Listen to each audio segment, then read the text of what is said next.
Misteri Museum Fathahillah, Rahasia Gelap Kota Tua Jakarta. Pintu terkunci di tengah malam. Malam itu, langit Jakarta meneteskan gerimis kecil. Lampu-lampu kuning di kawasan Kota Tua memantul di batu paving yang basah. Andra, seorang jurnalis muda berusia 27 tahun, melangkah pelan ke arah Museum Fathahillah. Ia sedang menyelidiki kabar tentang penjaga tak terlihat yang sering muncul di gedung tua itu. Andra mendapat izin khusus untuk melakukan liputan malam di museum bersama seorang penjaga malam bernama Pak Rudi. Lelaki tua itu sudah bekerja di sana lebih dari 20 tahun. Katanya, tidak semua bagian museum boleh dimasuki. Ada ruangan tertentu yang hanya dibuka saat siang. Jam menunjukkan pukul 23.40. Mereka masuk dari pintu samping yang langsung menuju ruang bawah tanah. Dindingnya tebal. Bau lembab dan jamur menyeruak. Cahaya senter Andra menyorot bekas rantai di tembok. Dulu ini ruang penjara Belanda, kata Pak Rudi pelan. Andra mencatat setiap detail. Ia ingin membuat liputan dokumenter tentang sejarah kelam kolonial di Jakarta. Namun sesuatu terasa janggal. Di ujung lorong, terdengar suara rantai bergesekan. Mereka berdua berhenti. Angin, mungkin, ucap Andra mencoba tenang. Pak Rudi hanya menggeleng. Tidak ada angin di sini. Senter Andra bergetar di tangannya. Ia menyorot ke arah sumber suara. Tak ada siapapun. Tapi rantai di dinding bergerak pelan. Seperti ditarik oleh tangan tak terlihat. Mereka melangkah mundur. Tiba-tiba pintu besi di belakang mereka menutup sendiri. Suaranya keras. Gagang pintu bergetar, lalu berhenti. Terkunci. Pak Rudi menatap Andra dengan wajah pucat. Dulu ada tahanan pribumi yang mati di ruangan ini. Katanya dia tidak terima di penjara tanpa pengadilan. Kadang dia menampakkan diri. Andra mencoba membuka pintu, tapi sia-sia. Senter di tangannya meredup. Suhu ruangan turun drastis. Napas mereka tampak seperti asap. Di dinding, muncul noda gelap seperti bentuk tangan yang menempel dari dalam. Andra menelan ludah. Kita harus keluar sekarang. Pak Rudi mengangguk, tapi langkahnya tertahan. Di ujung lorong, bayangan hitam perlahan membentuk siluet manusia.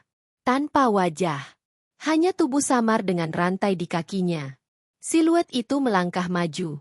Suaranya menyeret besi di lantai. Andra mengangkat kameranya dan merekam. Lensa menangkap sesuatu yang bergerak cepat. Dalam layar kamera, sosok itu menatap langsung ke arah mereka. Mata merah. Puc. Tiba-tiba semua lampu padam. Hanya ada suara nafas berat dan rantai. Andra berteriak memanggil nama Tuhan.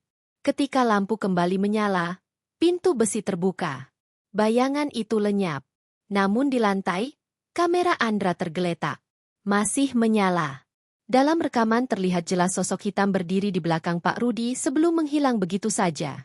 Mereka keluar tergesa dari ruang bawah tanah. Di luar, udara dingin terasa menampar wajah. Pak Rudi menutup pintu dengan rantai. Ia tidak berkata apa-apa, hanya menatap kosong ke arah museum. Andra menatap bangunan tua itu dari kejauhan. Di balik jendela lantai 2, terlihat siluet seseorang berdiri diam, menatap ke arah mereka.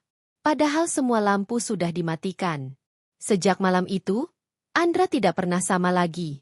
Ia mulai sering bermimpi berada di ruang bawah tanah itu. Selalu dengan rantai yang bergerak sendiri dan sosok tanpa wajah yang berbisik. Belum selesai. Andra memutuskan untuk kembali ke museum keesokan harinya. Ia ingin tahu apa sebenarnya yang terjadi malam itu. Namun Pak Rudi menolak menemaninya.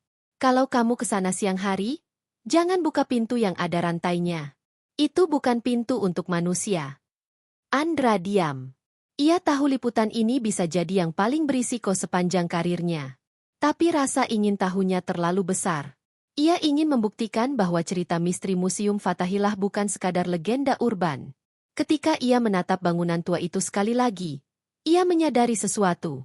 Pintu yang terkunci tadi malam kini terbuka lebar. Tidak ada penjaga di sekitar. Udara di sekitar pintu terasa dingin. Seperti mengundangnya masuk kembali. Andra melangkah pelan. Suara langkahnya menggema. Setiap langkah terasa lebih berat. Ia tahu, di dalam sana, ada sesuatu yang menunggunya. Narasi berikutnya akan mengungkap perjalanan Andra lebih dalam ke masa lalu Museum Fathahillah, misteri di balik penjara bawah tanah, dan jejak roh para tahanan yang belum tenang. Suara dari masa lalu.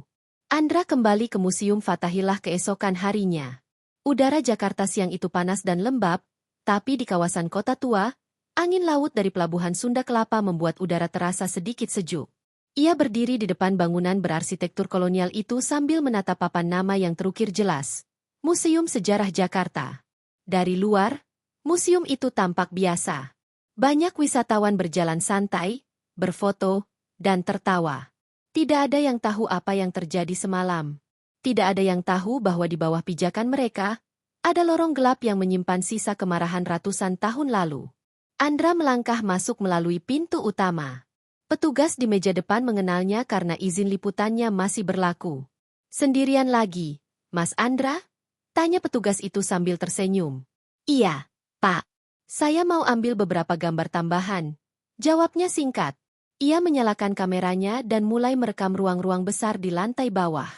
Dinding tebal berwarna putih, jendela tinggi, dan lantai dari ubin merah tua. Semuanya terlihat normal.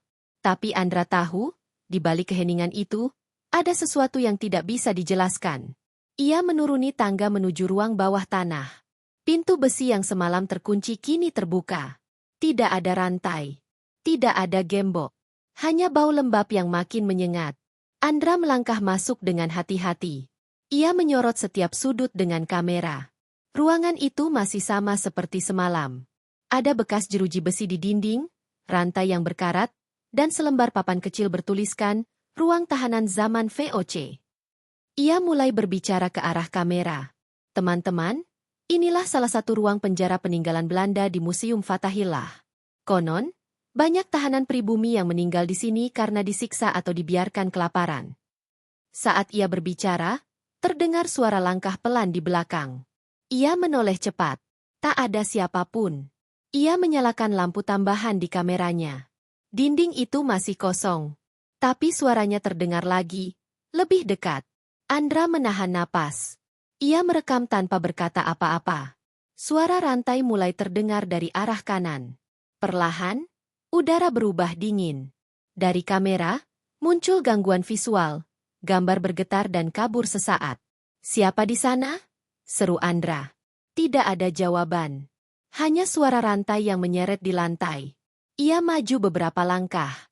Di dinding sebelah kanan, ada pintu kecil dari kayu tua. Catnya terkelupas. Ia yakin pintu itu tertutup semalam. Sekarang terbuka sedikit. Dari celahnya keluar hembusan udara dingin. Andra menyorotkan kamera ke dalam. Ruangan di baliknya sempit, hanya cukup untuk 2 orang berdiri. Di tengahnya ada kursi kayu tua dengan bekas ikatan di lengannya. Seperti kursi interogasi. Di dinding, ada ukiran huruf Belanda yang sudah pudar. Ia menyalakan lampu ponsel untuk membaca. Verraad zal nooit worden vergeten. Artinya, pengkhianatan tidak akan pernah dilupakan. Tiba-tiba lampu kameranya padam. Suara bisikan muncul di telinganya. Lembut, tapi jelas. Jangan rekam. Andra menoleh cepat. Tidak ada siapapun. Tapi napas dingin terasa di lehernya. Ia mundur, menyalakan lampu lagi. Dalam cahaya redup, ia melihat bayangan hitam berdiri di sudut ruangan. Sama seperti semalam. Tubuh tinggi, rantai di kaki, wajah kabur. Andra berusaha bicara, tapi suaranya tidak keluar. Ia mengangkat kameranya, namun layar menampilkan gambar aneh. Ruangan berubah menjadi penjara penuh tahanan, dengan serdadu Belanda memukul seseorang. Suara jeritan terdengar keras. Tapi ketika ia menurunkan kamera, semua hilang. Hanya tembok lembab dan kursi tua. Andra berlari keluar dari ruangan kecil itu. Di lorong utama, langkahnya terhenti karena melihat seorang pria berpakaian dinas kolonial berdiri di ujung koridor. Wajahnya pucat, topi 3 sudut di kepala.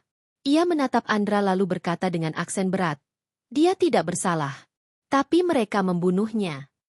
Andra terdiam. Saat ia mencoba mendekat, sosok itu perlahan hilang seperti kabut. Ia bergegas naik ke lantai atas. Petugas museum menatapnya heran. "Mas, kamu pucat sekali." "Gak apa-apa." Andra mengangguk cepat. Saya cuma butuh udara. Ia duduk di bangku depan museum. Jantungnya berdetak cepat. Ia membuka hasil rekaman di kamera. Semuanya tampak normal, kecuali satu bagian. Di belakang kursi kayu, ada bayangan hitam berdiri menatap kamera. Matanya merah menyala. Andra menghela napas panjang. Ia tahu ini bukan halusinasi. Ia melihatnya 2 kali. Di tempat yang sama. Dengan rantai di kaki. Ia lalu mengirim cuplikan itu ke temannya, seorang sejarawan bernama Mira yang bekerja di Universitas Indonesia. Mira menonton rekaman itu dan menghubunginya. Andra, kamu tahu siapa yang mati di ruang itu? Namanya Ardi Wijaya. Pemimpin perlawanan yang ditangkap VOC tahun 1740. Mereka menyiksanya sampai mati karena dia menolak tunduk. Andra terdiam mendengar nama itu. Jadi bayangan itu bisa jadi dia? Bisa. Banyak cerita lama yang bilang arwahnya tidak pernah tenang. Dia mengutuk tempat itu. Andra menatap museum sekali lagi. Matahari mulai condong ke barat, dan bayangan bangunan tua itu makin panjang di tanah. Ia merasa seolah tempat itu memanggilnya kembali. Malam nanti, ia berencana kembali ke sana dengan Mira. Mereka ingin mencari bukti sejarah tentang tahanan bernama Ardi Wijaya. Tapi Andra tahu, semakin dalam ia menggali, semakin besar risiko yang menunggu. Malam itu akan menjadi awal dari sesuatu yang jauh lebih gelap daripada yang ia bayangkan. Kembali ke bawah tanah. Malam itu, langit di atas kota tua tampak gelap tanpa bintang. Lampu jalan kuning redup menyorot bangunan tua di sekitar alun-alun, menciptakan bayangan panjang di permukaan batu. Andra menunggu di depan Museum Fathahillah bersama Mira. Angin laut dari arah utara membawa bau asin bercampur lembab. Mira membawa tas berisi peralatan perekam, senter, dan buku catatan tua. Ia mengenakan jaket abu-abu dan wajahnya tampak serius. "Kamu yakin mau masuk lagi ke ruang bawah tanah itu?" tanya Mira pelan. Andra mengangguk. "Aku harus tahu apa yang sebenarnya terjadi. Aku tidak bisa berhenti di tengah jalan." Mereka masuk melalui pintu belakang museum, tempat yang sama seperti malam pertama. Pak Rudi tidak ada. Hanya suara langkah kaki mereka yang terdengar di antara dinding tebal dan udara dingin yang tak wajar. Begitu tiba di lantai bawah, Andra menyalakan kamera. "Kita mulai dari ruang utama dulu. Kalau ada yang aneh, jangan panik," katanya pada Mira. Mira mengangguk, menyalakan perekam suaranya. Ruang bawah tanah itu tampak lebih gelap dari sebelumnya. Cahaya senter hanya menjangkau beberapa meter ke depan. Suara tetesan air dari langit-langit menambah kesan muram. Andra mulai merekam dinding-dinding batu yang masih menyimpan bekas jeratan besi. Mira membaca tulisan pudar di salah satu sisi tembok. "Nama-nama tahanan," gumamnya. "Lihat ini. Ardi Wijaya. Ada di sini." Andra mendekat. Nama itu terukir samar dengan ujung logam. Hurufnya tidak rapi, seolah ditulis dalam keadaan terburu. Ia mengusap debu yang menempel.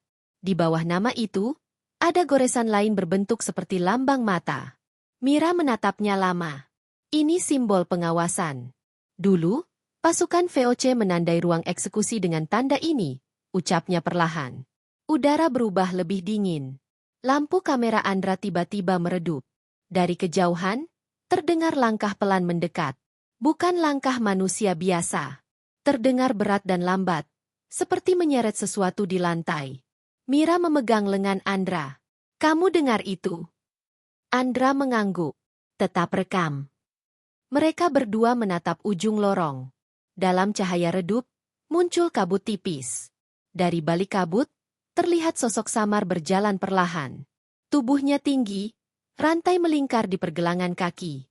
Wajahnya tetap tak terlihat, tapi suara napasnya jelas, berat dan bergetar. Sosok itu berhenti di depan ruang kecil tempat kursi kayu berada. Ia memutar kepalanya ke arah Andra dan Mira. Dalam sekejap, lampu kamera padam. Hanya perekam suara yang masih menyala. Dari alat itu, terdengar bisikan pelan. "Aku tidak bersalah." Mira terkejut. "Kamu dengar itu, Andra?" Andra menyalakan senter. Tidak ada siapapun di depan mereka. Tapi kursi kayu itu kini bergoyang pelan. Seperti baru saja ada seseorang duduk di sana. Mira membuka buku catatan tua yang dibawanya. Di dalamnya ada salinan arsip dari abad ke-18. Ia membaca cepat, suaranya bergetar. Ardi Wijaya dieksekusi tanpa pengadilan. Ia dituduh memimpin pemberontakan di pelabuhan. Tapi catatan ini bilang dia hanya menolak membayar pajak tambahan untuk rakyatnya. Andra menatap ruangan itu. Jadi dia dihukum mati tanpa bukti. Mira mengangguk. Lebih dari itu. Mereka menyiksanya di kursi ini. Sampai dia meninggal. Udara di sekitar mereka bergetar. Dari arah tembok, terdengar suara rantai yang jatuh. Batu di lantai bergetar pelan. Mira mundur selangkah. Andra memegang kameranya erat. Dalam layar, muncul bayangan hitam tepat di belakang Mira. Ia berteriak, "Mira, mundur!" Mira menoleh cepat, tapi terlambat. Udara di sekelilingnya berputar, membentuk pusaran kecil seperti kabut. Di tengah pusaran itu, muncul wajah pucat dengan mata kosong. Suaranya terdengar serak. "Katakan pada mereka, aku bukan pengkhianat." Mira menjerit dan jatuh terduduk. Andra menarik tangannya dan berlari ke tangga. Suara rantai mengikuti mereka sampai pintu atas. Ketika mereka keluar ke halaman belakang, udara kembali normal. Mira masih gemetar. "Andra, kamu lihat wajahnya?" Andra mengangguk pelan. "Aku lihat." Dia marah. Tapi bukan pada kita. Dia ingin sesuatu disampaikan. Mira membuka kembali catatannya. Kalau benar dia tidak bersalah, berarti ada dokumen sejarah yang hilang atau disembunyikan. Aku pernah baca arsip kolonial tentang tahanan politik yang kasusnya dihapus dari catatan resmi. Andra menatapnya serius. "Kita harus cari dokumen itu. Mungkin masih ada di arsip kota tua." Mira mengangguk. "Besok kita ke kantor arsip nasional. Aku punya izin penelitian di sana. Kalau benar ada bukti, kita bisa kembalikan nama Ardi Wijaya ke sejarah." Andra menatap bangunan museum yang kini sunyi. Di jendela lantai 2, siluet hitam terlihat berdiri diam. Kali ini tidak menatap mereka, tapi menunduk. Seolah menunggu sesuatu. Mira menyadarinya juga. Dia masih di sana. Andra mengangguk. Dan dia tidak akan pergi sampai kebenaran ditemukan. Malam itu, mereka berdua meninggalkan Museum Fathahillah dengan langkah berat. Di kamera Andra, rekaman terakhir menampilkan tulisan samar di dinding penjara. Tulisan itu belum pernah mereka lihat sebelumnya. Hurufnya besar dan kasar, seperti tergores oleh tangan tak kasat mata. Jangan biarkan mereka berbohong lagi. Arsip yang dihapus. Pagi hari di Jakarta, lalu lintas sudah padat. Namun di sepanjang Jalan Gajah Mada menuju Gedung Arsip Nasional, suasananya berbeda. Bangunan tua peninggalan abad ke-18 berdiri kokoh, dengan halaman luas dan pohon besar menaungi jalan masuknya. Andra dan Mira tiba di sana pukul 8 pagi. Udara masih sejuk, tapi Andra merasa tidak tenang sejak bangun. Malamnya ia bermimpi berada di penjara bawah tanah Museum Fathahillah, mendengar suara seseorang berbisik berulang kali, "Cari namaku." Di ruang administrasi, mereka disambut seorang petugas arsip bernama Bu Ratna. Wanita parubaya itu tampak ramah tapi berhati-hati saat mendengar tujuan mereka. "Kalian cari dokumen tentang Ardi Wijaya? Itu nama yang jarang muncul di catatan resmi," katanya pelan. Mira mengeluarkan surat izin riset dari tasnya. "Kami ingin menelusuri catatan tahanan politik era VOC, terutama sekitar tahun 1740. Bu Ratna mengangguk ragu. "Kebanyakan arsip tahun itu sudah rusak atau diklasifikasi ulang. Tapi saya bisa bantu cari di ruang mikrofilm lama." Mereka mengikuti Bu Ratna ke ruang bawah gedung arsip. Ruangan itu dingin dan berbau kertas tua. Deretan lemari logam berjajar rapi, berisi gulungan dokumen. Lampu neon di langit-langit berkelap-kelip lemah. Andra menyalakan perekam audionya. Ia ingin mencatat setiap percakapan, siapa tahu ada petunjuk penting. Bu Ratna menurunkan beberapa kotak dari rak. "Ini daftar tahanan dari Batavia tahun 1738 sampai 1742. Tapi hati-hati, sebagian tulisan sudah memudar." Mira membuka satu persatu.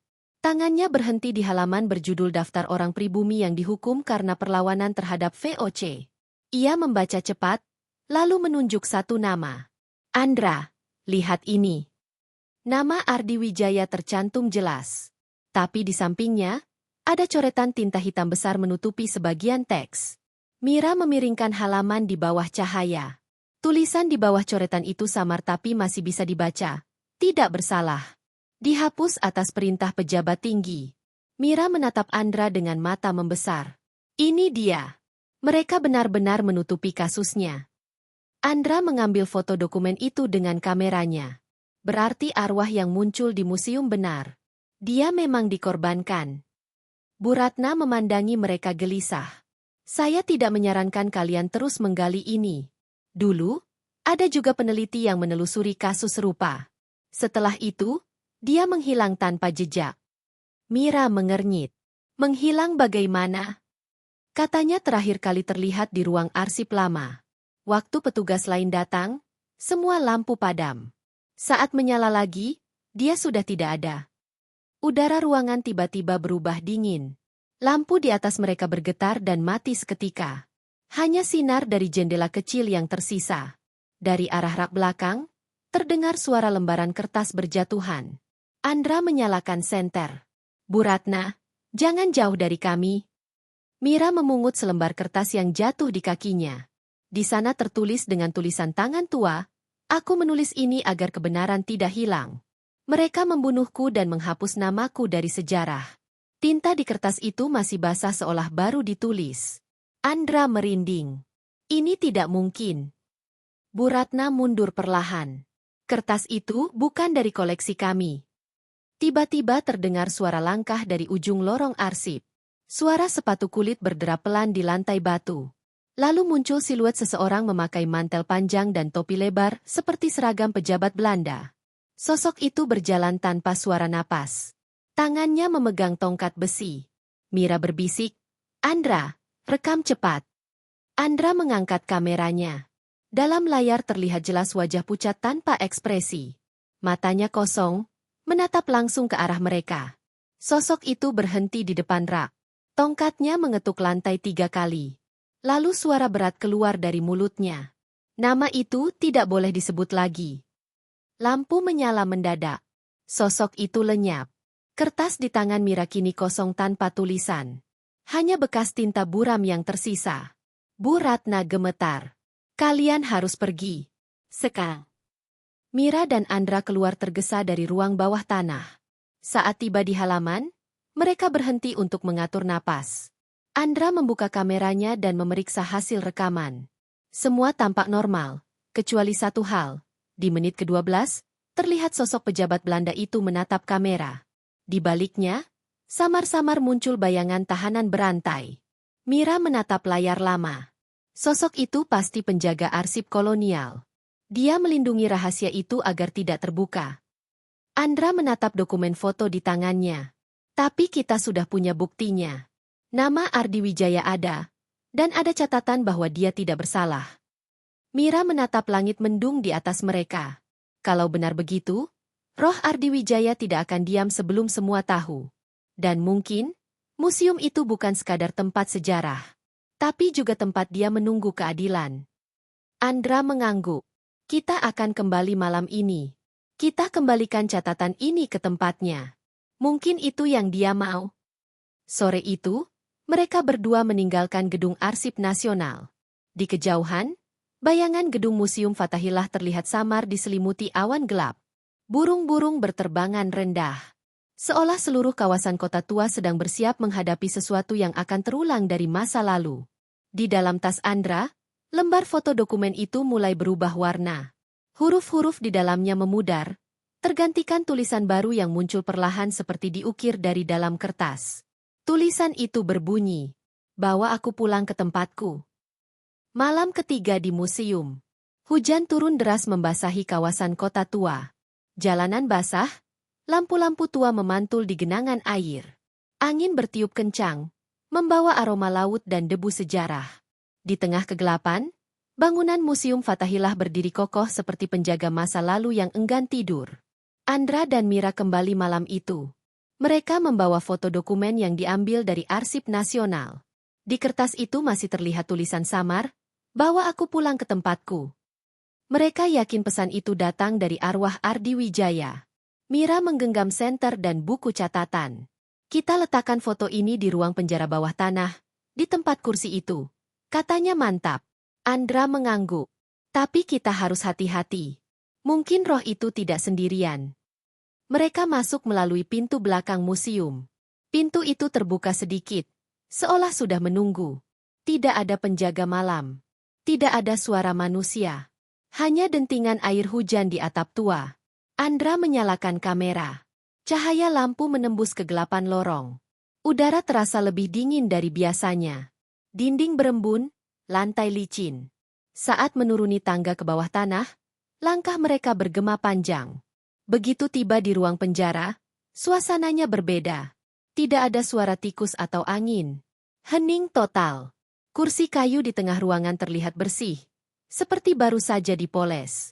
Padahal sebelumnya berdebu dan penuh jamur. Mira berhenti di depan kursi itu dan meletakkan foto dokumen di dudukannya. Ini catatanmu, Ardi Wijaya. Kami kembalikan namamu, ucap Mira pelan. Tidak ada reaksi. Tapi tiba-tiba, udara di sekitar mereka berubah hangat. Lampu kamera Andra bergetar lalu mati sendiri. Senter Mira berkedip-kedip. Dari arah dinding, muncul cahaya samar berwarna kuning keemasan, membentuk siluet seseorang berdiri. Siluet itu tidak lagi kabur seperti sebelumnya. Kali ini jelas. Seorang pria dengan pakaian lusuh, tangan terikat rantai, wajah lelah namun tenang. Ia menatap foto di kursi lalu menoleh ke arah mereka. Suara lirih keluar dari bibirnya. Terima kasih, tapi mereka belum pergi. Andra dan Mira saling pandang. Mereka siapa? Tanya Andra cepat. Sosok itu menatap ke arah dinding sebelah kanan. Mereka yang membuat aku mati. Mereka masih di sini, menjaga rahasia. Tiba-tiba dinding di belakang kursi bergetar. Sebagian batu bata bergeser, menampakkan celah kecil. Dari celah itu keluar angin dingin dan bau logam. Mira menyorot dengan senter. Di baliknya tampak ruang gelap lain. Belum pernah dibuka sebelumnya. Andra melangkah mendekat. Ruang rahasia? Mira mengangguk. Mungkin tempat penyimpanan dokumen atau sesuatu yang mereka sembunyikan. Mereka masuk perlahan. Ruangan itu sempit dan rendah. Di dalamnya ada peti kayu besar berdebu. Terkunci dengan rantai berkarat. Di dindingnya tergantung papan logam bertuliskan bahasa Belanda. Mira menerjemahkan cepat, peti ini hanya boleh dibuka oleh penguasa Batavia. Andra mengambil linggis kecil dari tasnya. Ia membuka rantai itu dengan hati-hati. Bunyi logam patah memecah keheningan. Begitu peti terbuka, udara di sekitar mereka langsung berubah berat. Di dalamnya ada beberapa gulungan kertas tua, pedang berkarat, dan satu buku kulit hitam. Mira membuka buku itu. Di halaman pertama tertulis, Catatan Pengadilan Rahasia Batavia, 1740. Ia membalik lembar demi lembar. Ada daftar nama tahanan dan keputusan hukuman. Salah satunya bertuliskan, Ardi Wijaya tidak bersalah. Eksekusi dilakukan atas perintah pribadi pejabat tinggi VOC, tanpa persetujuan pengadilan. Andra menatap tulisan itu lama. Jadi dia benar-benar dibunuh secara ilegal. Mira mengangguk. Dan pejabat itu mencoba menghapus semua jejaknya. Tiba-tiba, pintu batu di belakang mereka menutup sendiri. Cahaya senter bergetar. Dari arah belakang, terdengar suara berat. Suara langkah sepatu dan tongkat besi menghentak lantai. Sosok berpakaian pejabat kolonial muncul dari kegelapan. Wajahnya sama seperti yang mereka lihat di Arsip Nasional. Suaranya menggema di ruangan sempit itu. Kalian tidak berhak membuka ini. Andra memegang kamera erat. Kebenaran tidak bisa disembunyikan. Sosok itu maju perlahan. Kalian tidak tahu apa yang kalian ganggu. Dia pengkhianat. Aku hanya menjalankan hukum. Mira menatapnya tajam. Hukum atau keserakahan? Sosok itu berhenti, lalu mengangkat tongkatnya. Suara keras terdengar seperti gemuruh petir. Dinding bergetar, udara berubah panas. Namun tiba-tiba cahaya keemasan muncul dari arah kursi di ruang utama. Ardi Wijaya berdiri di sana, memegang rantainya sendiri. Wajahnya tenang. Suara beratnya menggema. Kamu menghukumku tanpa bukti. Sekarang, waktumu habis. Sosok pejabat itu berteriak. Tubuhnya memudar perlahan. Suaranya hilang ditelan udara. Cahaya di ruangan itu semakin terang, lalu perlahan padam. Andra dan Mira terdiam. Pintu batu terbuka sendiri. Mereka keluar perlahan, membawa buku kulit hitam itu. Ruangan di belakang menutup kembali, kali ini benar-benar rapat. Begitu tiba di halaman belakang museum, hujan sudah berhenti. Angin lembut bertiup. Di langit, awan gelap bergeser perlahan, menampakkan cahaya bulan. Mira membuka buku itu sekali lagi. Di halaman terakhir muncul tulisan baru, seperti tergores otomatis. Terima kasih. Sekarang aku bisa pergi. Mira menatap Andra. Dia bebas. Andra menatap langit di atas Museum Fathahillah. Tapi sejarah belum selesai. Kita harus buktikan isi buku ini pada dunia. Mereka berjalan keluar dari halaman museum. Di belakang mereka, jendela lantai 2 terbuka pelan. Selembar cahaya tipis muncul lalu hilang. Malam itu menjadi malam terakhir roh Ardi Wijaya menampakkan diri. Tapi bagi Andra dan Mira, kisah itu baru dimulai. Karena mereka membawa bukti tertulis yang bisa mengguncang sejarah Jakarta. Bukti yang mengguncang. Pagi hari setelah malam di Museum Fathahillah terasa berbeda. Langit Jakarta mendung, seolah ikut menyimpan ketegangan. Andra duduk di meja kerja apartemennya sambil menatap buku kulit hitam yang mereka temukan di ruang bawah tanah. Halamannya penuh catatan tangan Belanda. Beberapa sudah pudar tapi masih bisa dibaca. Mira datang membawa 2 cangkir kopi. Aku tidak bisa berhenti berpikir, kata Mira pelan. Kalau isi buku ini benar, berarti ada kejahatan besar yang disembunyikan ratusan tahun. Andra mengangguk. Dan semua bermula dari museum itu. Ia membuka halaman tengah buku. Di sana tertulis laporan resmi dengan tanda tangan pejabat kolonial bernama Cornelis van Houten. Laporan itu menyebutkan eksekusi seorang tahanan bernama Ardi Wijaya atas tuduhan pengkhianatan, tapi di bawahnya terdapat catatan rahasia. Perintah datang dari luar pengadilan. Atas dasar keuntungan pribadi dan tekanan politik. Andra menatap tulisan itu lama. Ini bukan sekadar sejarah. Ini bukti korupsi dan pembunuhan politik di masa VOC. Mira mengeluarkan laptopnya. Aku bisa bantu menelusuri arsip digital kolonial Belanda. Kalau nama Van Houten muncul di dokumen lain, kita punya kaitan kuat. Selama beberapa jam, mereka bekerja tanpa berhenti. Mira menemukan catatan bahwa Cornelis van Houten memang pernah menjabat di Batavia tahun 1739-1742. Ia dikenal sebagai pejabat yang keras dan sering menghukum warga pribumi tanpa sidang. Tapi setelah tahun 1742, semua catatan tentang dirinya hilang. Seolah dihapus dari sejarah. Nama dia lenyap seperti nama Ardi Wijaya, kata Mira. Andra menatap layar laptop. Sejarah dihapus oleh mereka yang berkuasa. Sore hari, Andra memutuskan menghubungi redaksi tempatnya bekerja.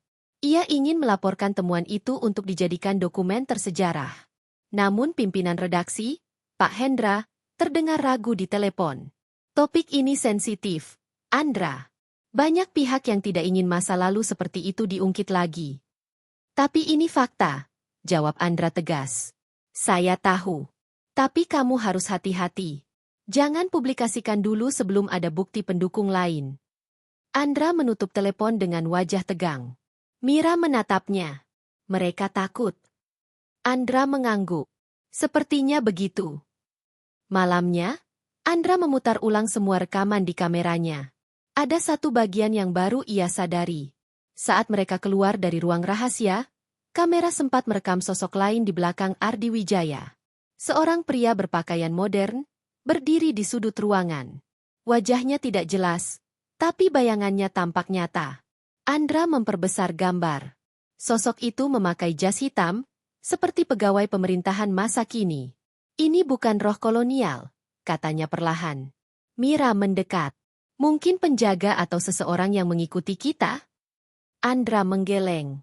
Tidak ada orang lain malam itu. Pintu museum terkunci dari dalam. Mira terdiam. Kalau begitu, seseorang sengaja menjaga rahasia itu sampai sekarang. Keesokan harinya mereka berdua pergi ke kantor Arsip Nasional lagi. Tapi ketika tiba di sana, gedung itu dikelilingi garis polisi. Seorang petugas memberitahu bahwa ruang bawah tanah terbakar dini hari tadi. Semua dokumen tahun 1700-an hangus. Mira menatap Andra kaget. Kamu pikir ini kebetulan? Andra menggeleng. Tidak. Seseorang ingin bukti itu lenyap. Mereka kembali ke apartemen. Buku kulit hitam itu kini menjadi satu-satunya bukti yang tersisa. Mira menatapnya lama. Kalau mereka tahu kita punya ini, kita bisa jadi target. Andra menatap keluar jendela. Tapi kalau kita diam, Ardi Wijaya akan tetap terkubur sebagai pengkhianat. Kita harus terus maju. Malam itu, Andra mengunggah sebagian isi buku ke server pribadi dan menyimpannya secara terenkripsi. Ia juga menulis naskah awal dokumenter berjudul Nama yang Dihapus. Dalam narasi pembuka, ia menulis, "Sejarah tidak pernah mati. Ia hanya menunggu seseorang untuk membukanya kembali." Beberapa jam kemudian, seseorang mengetuk pintu apartemennya. 3 ketukan pelan, tapi teratur. Andra membuka sedikit, melihat seorang pria muda berdiri di luar. "Anda Andra?" tanya pria itu. "Iya. Saya dari Lembaga Kebudayaan. Kami dengar Anda meneliti tentang Museum Fathahillah. Bisa bicara sebentar?" Nada suaranya terlalu tenang. Tatapannya dingin. Mira yang berdiri di belakang Andra memberi isyarat agar hati-hati. Andra membuka pintu setengah. "Ada apa?" Pria itu tersenyum tipis. "Sebaiknya Anda hentikan penyelidikan Anda. Beberapa hal sebaiknya tetap jadi bagian dari masa lalu." Sebelum Andra sempat menjawab, pria itu berjalan pergi tanpa menoleh. Mira menutup pintu cepat. Dia tahu kita punya bukunya. Andra menatap buku itu di meja. Halamannya bergerak pelan meski tidak ada angin. Di salah satu halaman muncul tulisan baru, "Jangan percaya siapapun dari masa kini." Andra memotret halaman itu. "Kita tidak punya banyak waktu." Mira mengangguk. "Kita selesaikan dokumenter ini sekarang, lalu sebar ke publik sebelum mereka menghentikan kita." Mereka bekerja sepanjang malam. Suara keyboard bergantian dengan bunyi hujan di luar jendela. Setiap kali angin berhembus, lampu redup seperti ada sesuatu mengintai. Tapi mereka terus menulis. Pagi menjelang. Matahari muncul di balik gedung tua kota tua. Buku itu kini terbuka di halaman terakhir. Tulisan tangan baru muncul perlahan. "Kalau kalian berhenti, mereka menang lagi." Andra menatap tulisan itu lama. "Baik, Ardi Wijaya. Kami lanjutkan." Bayangan di kota tua. Hari itu, langit Jakarta terasa berat. Awan kelabu menggantung di atas menara Museum Fathahillah. Kawasan kota tua yang biasanya ramai turis kini tampak lebih sunyi dari biasanya. Andra berjalan cepat menyusuri jalan batu di depan museum, membawa tas berisi laptop dan buku kulit hitam. Mira menyusul di belakang, wajahnya cemas. "Kamu yakin mau kembali ke sini?" tanya Mira. "Kita tidak punya pilihan," jawab Andra pendek. "Semua bukti lain sudah hilang. Hanya di sini kita bisa temukan sisa-sisa catatan yang belum terbakar."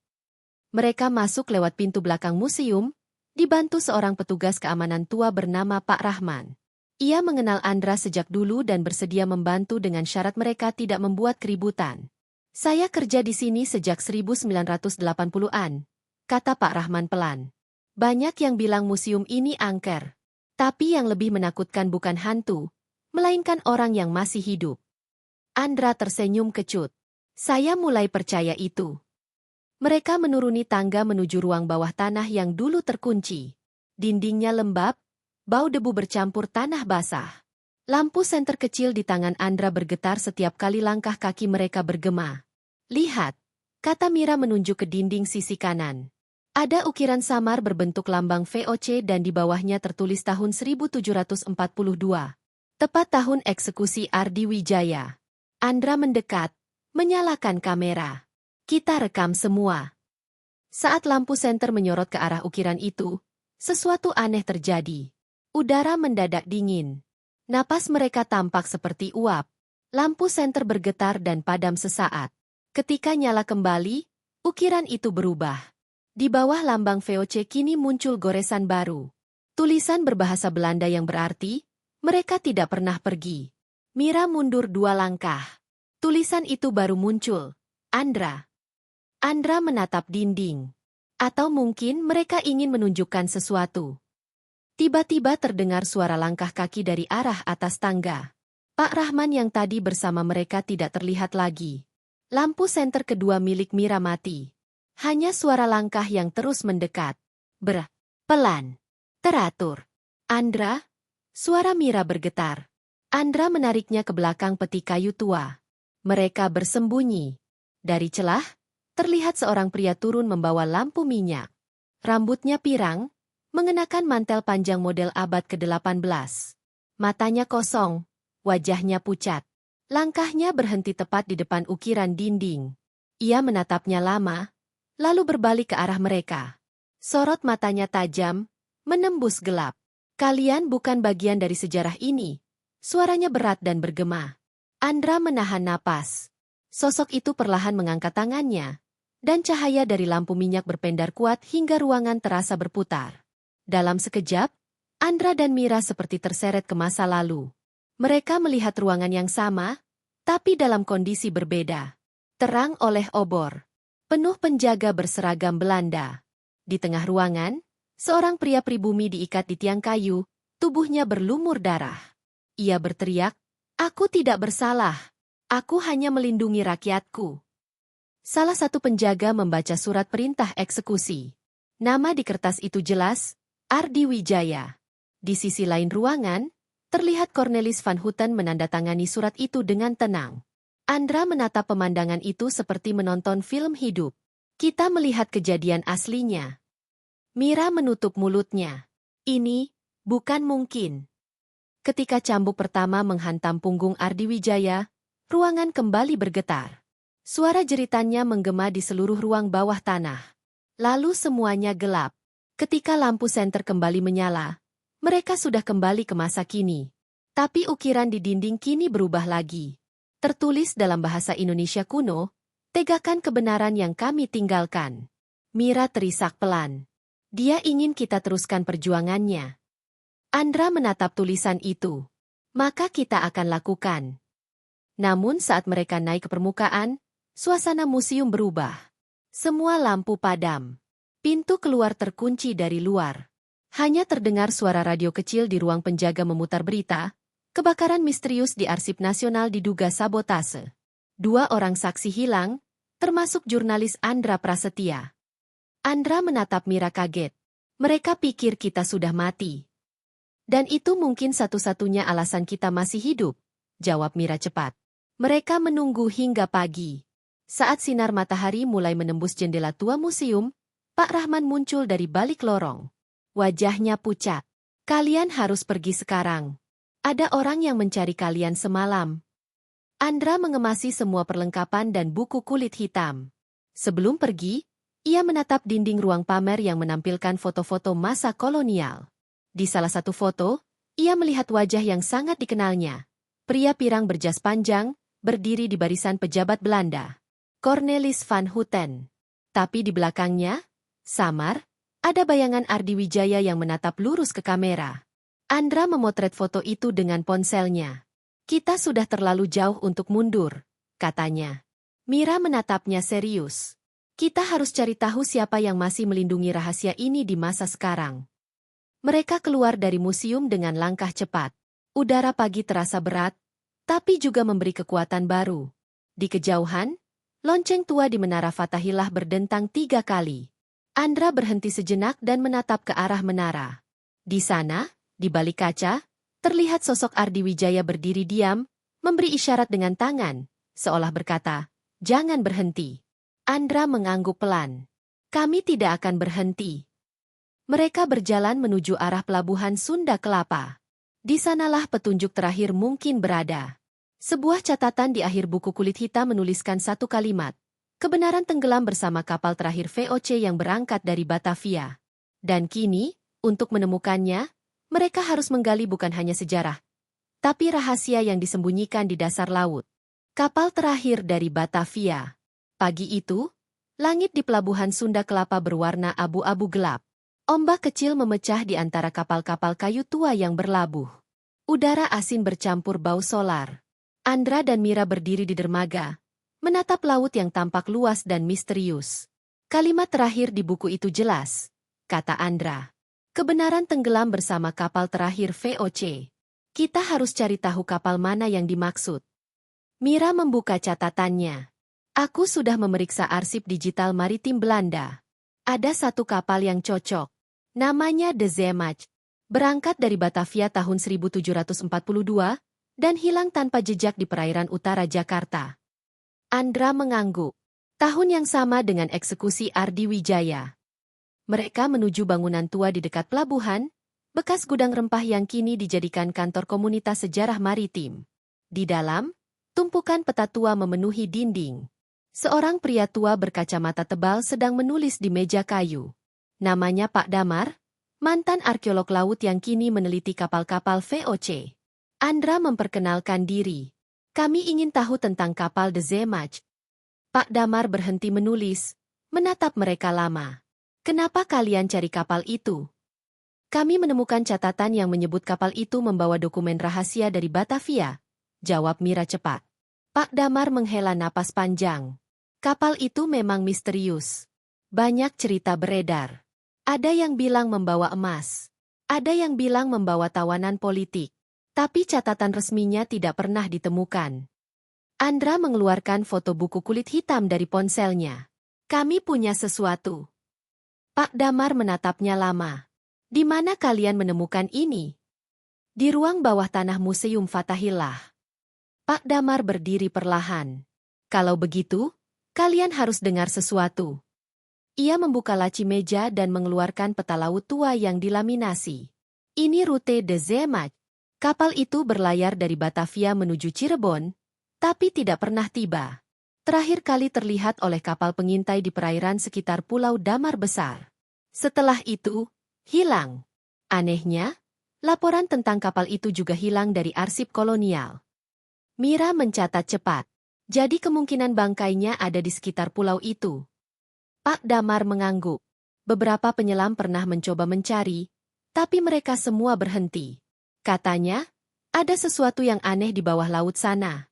Kompas tidak berfungsi, sinyal radio hilang, dan beberapa penyelam mengaku melihat bayangan kapal muncul lalu lenyap. Andra menatap laut di luar jendela. Kami akan ke sana. Pak Damar menatap mereka serius. Kalian yakin? Laut itu bukan tempat biasa. Kalau niat kalian bukan murni untuk mencari kebenaran, laut tidak akan mengizinkan kalian pulang. Andra menjawab singkat. Kami datang untuk membebaskan nama seseorang yang difitnah. Siang itu, mereka menyewa perahu motor kecil milik nelayan bernama Surya. Angin kencang mulai bertiup saat mereka meninggalkan dermaga. Ombak mengguncang perahu, tapi Andra tetap fokus memegang peta. Mira duduk di belakang, memegang kamera dan buku kulit hitam. Koordinatnya sekitar 5 mil dari sini, kata Andra. Surya menatap ke arah laut dengan mata waspada. Tempat itu jarang dilalui kapal. Banyak yang bilang ada arus bawah aneh. Tapi kalau kalian yakin, saya antar. Perahu melaju pelan di antara gelombang. Matahari tertutup awan, udara menjadi dingin. Di kejauhan, terlihat pulau kecil dengan mercusuar tua. Surya memperlambat laju perahu. Kita sudah dekat, katanya. Mira menatap layar sonar kecil yang mereka bawa. Ada bayangan besar di bawah laut. Panjangnya sekitar 30 meter. Itu bisa jadi kapal. Andra menunduk melihat layar. Bentuknya menyerupai lambung kayu besar yang tertutup lumpur. Itu pasti De Zeemach. Mereka menurunkan kamera bawah air. Gambar yang muncul di layar buram, tapi perlahan terlihat jelas. Reruntuhan kapal dengan ukiran huruf Z di sisi lambung. Di antara puing-puing, ada peti logam besar yang masih utuh. Peti itu bisa berisi dokumen, kata Andra cepat. Surya memperingatkan, arus makin kuat. Kita tidak bisa lama di sini. Tolong turunkan jangkar. Aku akan turun sendiri, jawab Andra. Mira menatapnya tajam. Kamu gila? Ini terlalu berbahaya. Aku harus lihat isinya sendiri. Dengan bantuan tali pengaman dan tabung oksigen, Andra turun perlahan ke dalam air. Suhu air terasa sangat dingin. Cahaya redup. Hanya lampu senter di helm yang menembus gelap. Ia mendekati peti logam itu dan menyentuh permukaannya. Tiba-tiba, air di sekitarnya berputar. Suara bergema di dalam helmnya, Bukan suara manusia, tapi bisikan dalam bahasa yang ia tidak mengerti.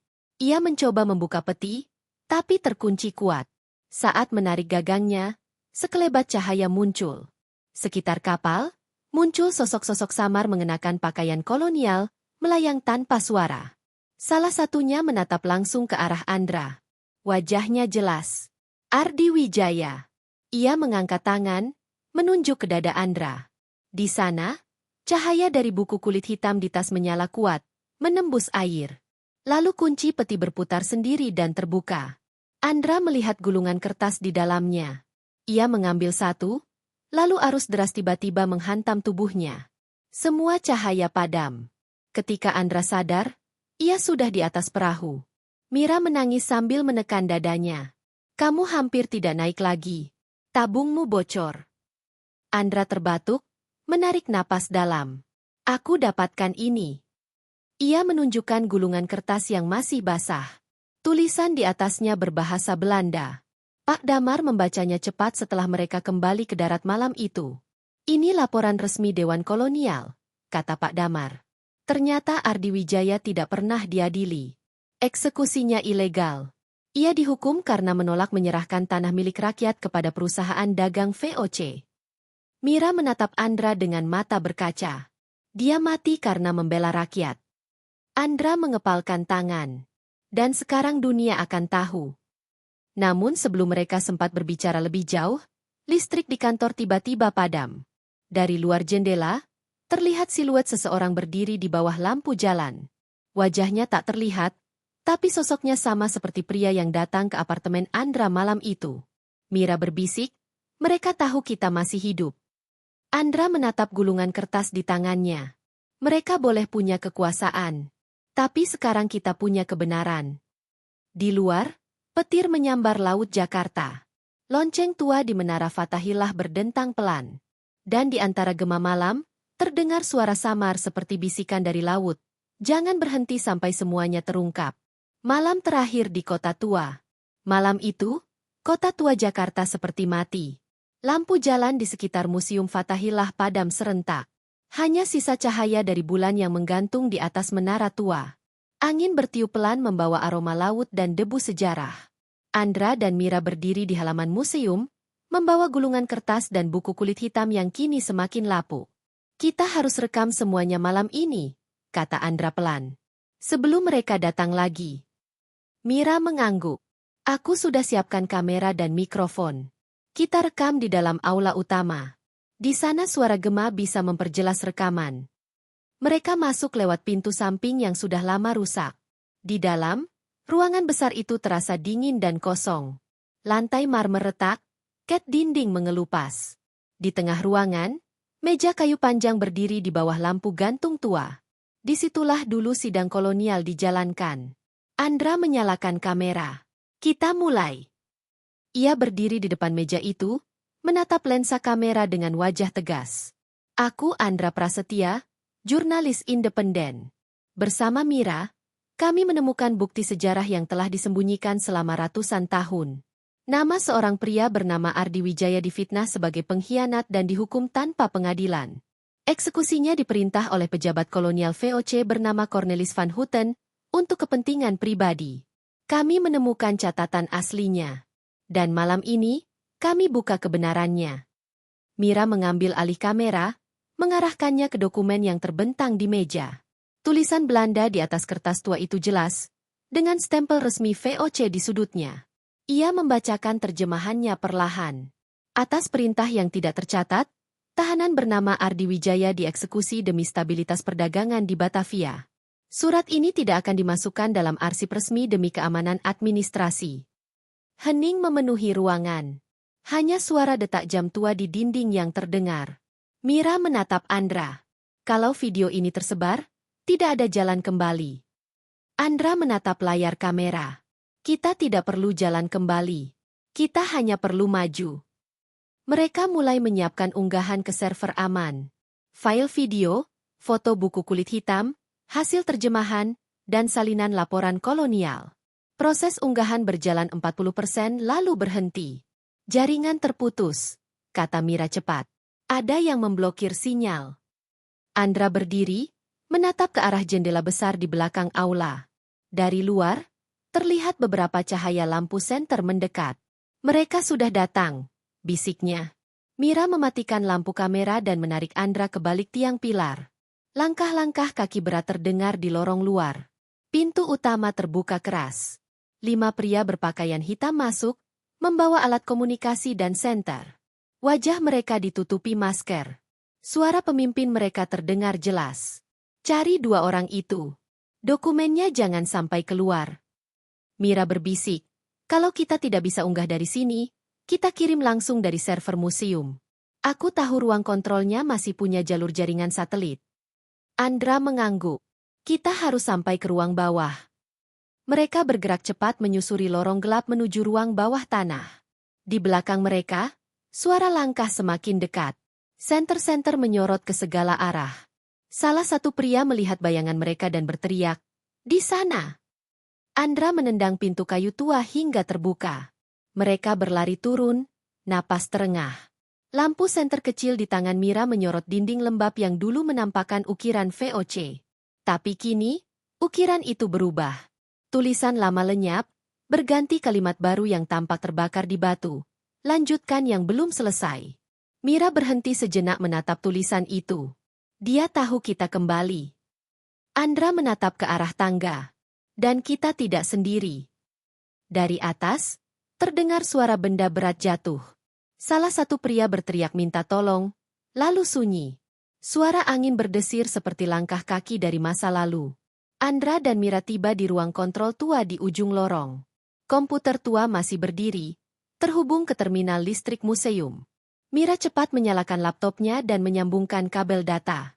Masih bisa jalan, katanya. Aku coba kirim file ke server luar negeri. Tiba-tiba, udara di ruangan berubah dingin. Lampu berkelap-kelip. Andra menoleh ke arah dinding, dan di sana berdiri sosok Ardi Wijaya. Wajahnya tenang, matanya menatap mereka lembut. Andra menunduk hormat. Kami sudah temukan kebenaranmu. Sosok itu mendekat perlahan. Bukan hanya temukan. Sebarkan. Suara bisikannya bergema di seluruh ruangan. Komputer tua menyala sendiri, menunjukkan kecepatan jaringan meningkat tajam. File yang tadinya terhenti kini berjalan lagi. 70%, 80%, 95%. Saat angka mencapai 100%, seluruh museum bergetar. Lampu padam total. Suara dentuman keras terdengar di atas.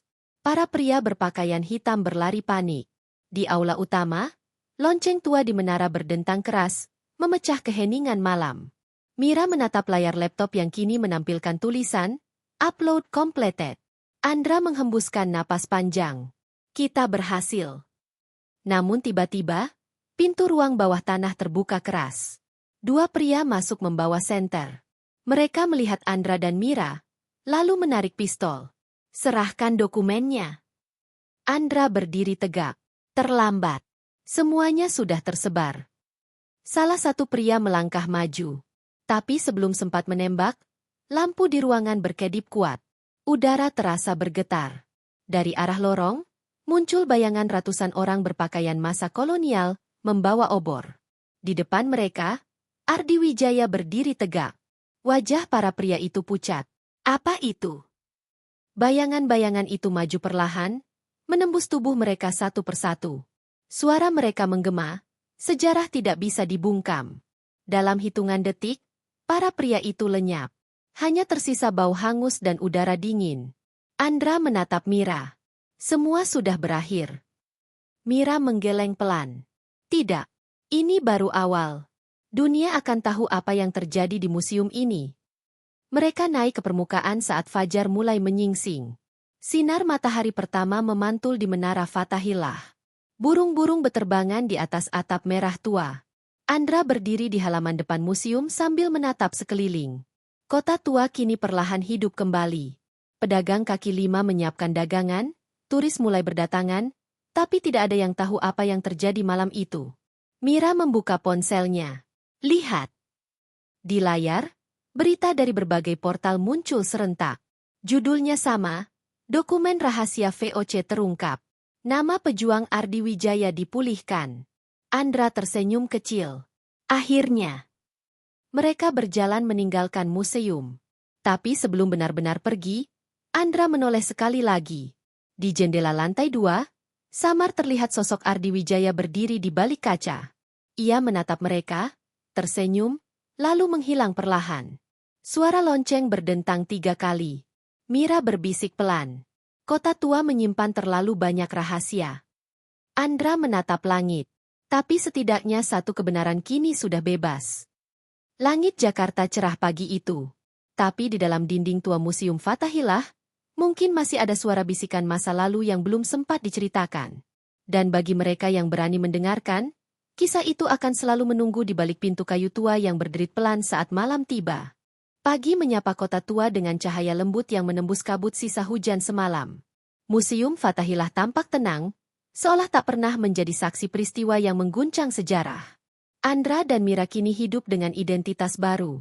Buku kulit hitam mereka serahkan pada lembaga arsip independen, agar isi di dalamnya dapat diteliti tanpa campur tangan politik.